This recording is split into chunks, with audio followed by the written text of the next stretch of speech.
Ils ne veulent pas que vous sachiez cela. Ce que je vais vous montrer maintenant est interdit. Interdit non par les lois humaines, mais par les murs invisibles de la peur, du scepticisme et de l'ignorance. Préparez-vous, car cela va bouleverser tout ce que vous croyez. Avez-vous déjà ressenti la présence de quelqu'un qui est déjà parti? Avez-vous déjà rêvé d'un proche décédé et vous êtes réveillé avec le sentiment que ce n'était pas juste un simple rêve?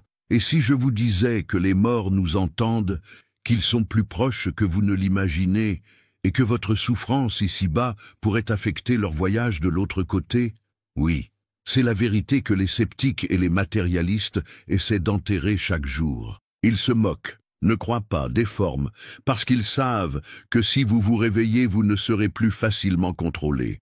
Mais aujourd'hui, vous allez voir ce que beaucoup n'ont pas le courage de dire à haute voix. Aujourd'hui, nous allons révéler ce qui se cache derrière le voile de la mort. Et vous ne verrez plus jamais le deuil, les rêves, ni même la vie elle-même, de la même manière. Restez avec moi jusqu'à la fin, car à la fin de cette vidéo, je vais vous offrir quelque chose de spécial. Un cadeau qui pourrait transformer votre connexion avec le plan spirituel et changer à jamais la manière dont vous vous relatez avec ceux qui sont partis. Mais attention, regardez avec le cœur ouvert, parce que ce qui est sur le point d'être révélé est uniquement pour ceux qui sont prêts. Qui était Werner Schiebeler? Werner Schiebeler n'était pas un auteur ordinaire. Physicien de formation et spiritualiste par conviction, il a consacré une grande partie de sa vie à enquêter sur l'une des plus grandes questions de l'humanité. Que se passe-t-il après la mort? Alors que beaucoup se limitent aux explications matérielles, Schiebeler est allé plus loin. Il a osé unir la science à la spiritualité, deux mondes considérés comme opposés pendant des siècles, pour chercher des réponses sur l'existence de l'âme, les plans spirituels et la communication avec les morts. Ses ouvrages plongent profondément dans l'épreuve d'une vie après la mort, explorant des phénomènes tels que les expériences de mort imminente, la médiumnité et surtout l'influence de nos émotions, comme le deuil et la nostalgie, sur ceux qui sont déjà partis. Werner Schiebeler ne croyait pas seulement que les morts nous entendent, il a démontré, avec logique, sensibilité et courage, que cette communication est réelle et que notre état émotionnel ici sur Terre peut impacter directement l'évolution spirituelle de ceux que nous aimons dans l'autre plan. C'est pourquoi ces paroles ne sont pas seulement des réflexions, ce sont des alertes. Ce sont des invitations à l'éveil. La thèse centrale. Les morts nous entendent. Selon la doctrine spirit, la mort n'est pas une fin, c'est seulement une transition. L'âme se libère du corps physique, mais elle reste consciente, active et sensible à ce qui se passe sur le plan terrestre. Werner Schiebeler, dans ses recherches, a confirmé ce que les esprits avaient déjà révélé à Allan Kardec au XIXe siècle. Les désincarnés peuvent nous entendre, ressentir nos vibrations et être profondément affectés par nos émotions, en particulier lorsque nous sommes en deuil. Dans le livre des esprits, Kardec pose directement la question. Question 934. La perte des êtres qui nous sont chers ne constitue-t-elle pas pour nous une cause légitime de douleur, d'autant plus légitime qu'elle est indépendante de notre volonté et irréparable? Et les esprits répondent, cette cause de souffrance atteint le riche comme le pauvre. C'est une épreuve ou une expiation et une loi commune de la nature. Mais c'est une consolation de savoir que les esprits existent toujours, que nous ne sommes séparés d'eux que pour un moment, et que nous les retrouverons dans un monde meilleur si nous l'avons mérité. Cette réponse révèle quelque chose de profond. Le lien d'amour continue, et il est réel, actif, vibrant. Dans de nombreuses lettres psychographiées, comme celles que l'on trouve dans les œuvres de Chico Xavier, on retrouve des messages similaires. Dans Lettre d'une morte, par exemple, la mère du médium raconte avec clarté « J'ai beaucoup ressenti tes larmes, mon fils. Chaque fois que tu pleurais sans espoir, mon esprit s'obscurcissait, comme si un brouillard m'enveloppait. Ce n'est que lorsque tu as commencé à prier avec confiance que j'ai pu respirer en paix. » Werner Schiebeler soulignait également cela dans ses études. La souffrance émotionnelle que nous cultivons après la mort d'un être cher n'est pas seulement la nôtre. Elle déborde sur le plan spirituel et peut affecter sérieusement le parcours de l'esprit. Au lieu de lumière, nous offrons de l'ombre. Au lieu de consolation, nous transmettons de l'angoisse. C'est pourquoi, dans le spiritisme, le deuil ne doit pas être réprimé, mais plutôt transformé. La douleur doit être accueillie, certes, mais avec une compréhension spirituelle. Le plus beau cadeau que nous puissions offrir à celui qui est parti, c'est notre sérénité, notre prière sincère et la certitude que la vie continue. Accepter le départ, ce n'est pas oublier, c'est aimer avec maturité spirituelle et permettre à celui que nous aimons de suivre son chemin en paix. Comment pouvons-nous aider ceux qui sont déjà partis? S'il est vrai que nos émotions influencent ceux qui sont déjà partis, il est également vrai que nous pouvons être des instruments de lumière dans leur vie spirituelle, même en étant encore ici. La douleur du manque est naturelle, mais le spiritisme nous enseigne que la meilleure façon d'aimer ceux qui sont partis n'est pas à travers la souffrance, mais à travers l'élévation. La prière sincère, faite avec le cœur en paix, est un baume sur le plan spirituel.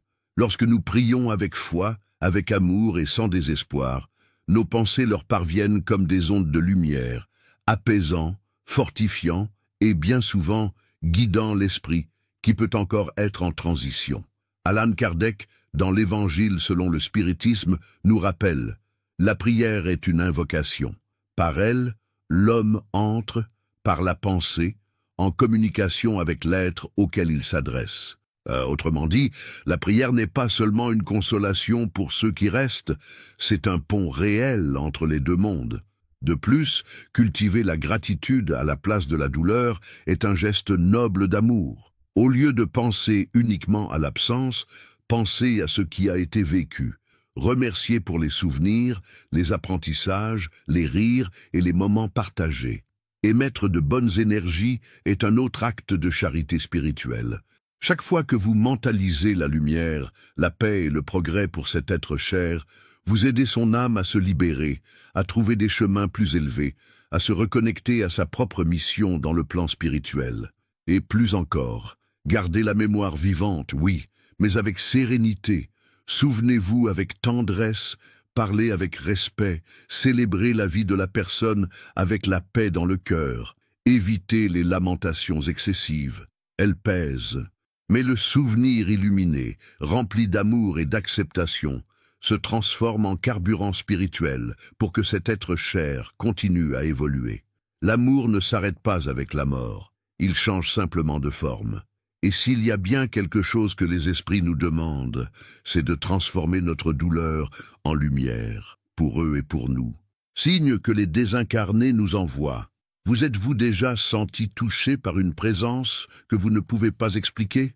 Avez-vous déjà eu la sensation que quelqu'un qui est parti est encore avec vous, à un certain niveau? La vérité, c'est que les désincarnés nous envoient des signes en permanence, cherchant à communiquer et à nous apporter du réconfort, de l'orientation ou même des avertissements. La question est, sommes-nous attentifs? Rêve, la porte ouverte à la communication spirituelle. Les rêves ont toujours été l'une des formes les plus puissantes et directes de communication spirituelle. Pour les spirites, les rêves ne sont pas seulement des produits de notre esprit, ils peuvent être des canaux de messages de nos êtres chers qui sont déjà partis. Allan Kardec, dans le livre des esprits, explique clairement que les esprits peuvent communiquer avec nous pendant le sommeil, lorsque notre âme se détache du corps physique et devient plus réceptive à ces messages. Beaucoup d'esprits profitent du moment du sommeil pour rendre visite aux vivants, apportant des conseils, des révélations ou même des adieux émouvants. Il est courant qu'après la mort d'un être cher, la personne rêve de lui dans des moments de grande douleur ou de besoin d'orientation. Un exemple classique est le témoignage d'une femme qui, après avoir perdu son mari, rêva de lui dans un environnement serein, où il l'enlaçait et la réconfortait, disant qu'il allait bien et qu'elle ne devait plus s'inquiéter pour lui. À son réveil, un sentiment de soulagement et de paix l'envahit, comme si elle avait réellement senti cette étreinte. J'ai rêvé de mon père la nuit où il m'a le plus manqué. Dans le rêve, il m'a dit qu'il allait bien, que je ne devais pas m'inquiéter et qu'il serait toujours proche. Je me suis réveillé avec un sentiment de paix inexplicable. Témoignage de Maria, dans le livre « Histoire de l'au-delà ». Sensations et coïncidences significatives. Parfois, la communication spirituelle ne se manifeste pas par des mots, mais par des sensations subtiles et des coïncidences qui semblent aller au-delà du simple hasard. Sentir une caresse légère sur l'épaule, entendre une musique qui rappelle celui qui est parti, ou même voir une lumière clignoter de façon inexplicable, peuvent être des signes clairs que quelqu'un essaie de communiquer. Il existe des témoignages de personnes qui, en traversant des moments difficiles, ont ressenti la présence d'un être cher, sans explication logique. Cela peut être une sensation que quelqu'un est là, ou le sentiment que la personne disparue envoie un message de réconfort. J'étais dans un magasin et soudain la musique qui passait m'a tellement rappelé mon grand-père que j'ai failli pleurer. J'avais l'impression qu'il était là, à mes côtés, comme toujours, me disant que tout allait bien se passer. Témoignage de João, dans le livre Manifestation des esprits. Les coïncidences, comme l'apparition d'objets personnels de ceux qui sont partis dans des endroits inattendus, sont aussi souvent interprétées comme des signes de présence spirituelle. Un exemple très courant est l'apparition d'objets perdus, comme une montre ou une lettre, exactement au moment où vous en avez le plus besoin ou lorsque vous pensez à l'être cher. Présence subtile dans le quotidien. Parfois, les désincarnés se manifestent de manière plus discrète, mais tout aussi significative. Beaucoup ressentent des présences subtiles dans leur quotidien, comme la sensation d'être observé, ou même le simple mouvement d'un objet sans explication apparente. Un exemple classique est l'histoire d'une femme qui, alors qu'elle était seule chez elle, sentit une brise légère caresser son visage, comme une caresse. En regardant le portrait de sa mère sur le mur, elle eut la certitude que c'était la manière qu'avait sa mère de lui dire qu'elle allait bien.